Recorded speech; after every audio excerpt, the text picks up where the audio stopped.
Throughout this course, I'm going to be showing you the 4 essential mixing treatments that you will be using to create a good sounding mix and a good sounding master. Let's go over each of those 4 treatments. The first one is going to be adding effects. So adding things like reverb or delay or compressors or third-party plugins, and I'll show you some of those here as we go on. The second kind of treatments are going to be panning. Now, a lot of people would argue that the level should come before panning.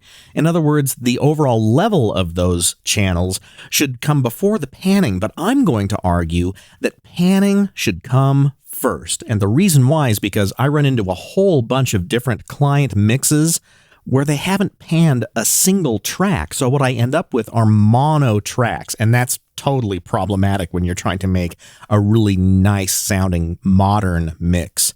So I'm going to talk about panning before I talk about level. And last, I'm going to talk about EQ or tone control. EQ is just an abbreviation for equalizer or equalization, and it's how you craft the tonality of a track or a sound. And the other thing I want to mention before we move forward is the AMM technique. This is described by a lot of people as always master during mixing.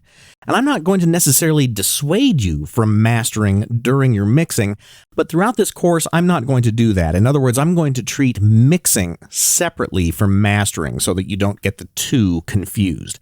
But as soon as you get really good at mixing, you may want to add your mastering effects during the mixing process, and there's nothing wrong with doing that. I'm just not going to do that during this course. And also, I want to talk a little bit about presets because there are hundreds of presets in Cubase for VST instruments and also the equalizer and the strip effects and insert effects and so forth. And why not avail yourself to the knowledge of the people that put those presets together? Don't have any shame in using presets, especially if you're using them as a jumping off point to make your own treatments sound the way that you want them to. And whenever you're looking for presets, always look for the cube icon. And what I mean by the cube is there is a little icon inside of a lot of different windows in Cubase where you can load presets, and it's followed by a little cube icon. For example, if we were in the equalizer of the channel strip here, you'll notice that right next to the equalizer is a cube. When you click on that, you can choose to load a preset for the equalizer. Or if you're in the channel strip, there's a little cube here as well, and you can load all of the different modules in the channel strip from a strip preset. Or if you have the strip open on the left-hand window here, you'll notice that some of them have preset windows for just an individual module. So you can click on that cube and get to those presets of just a single module.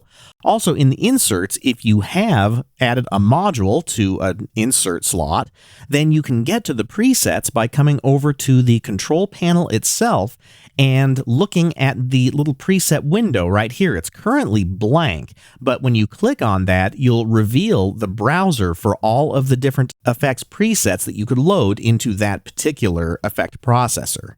You can also load an entire channel with a preset. So if you were working on a kick drum and you wanted a jumping off point for all of those different processors that you could add to a kick drum channel, then you could right or control click on the channel itself and scroll down a little bit until you find load track preset. That will open up another browser where you could go into drums and kick drum, and then there's a whole bunch of different presets that will load equalizers and modules and plugins and all sorts of things to help you get your kick drum sounding right very quickly. And in the next section, I'm going to show you effects.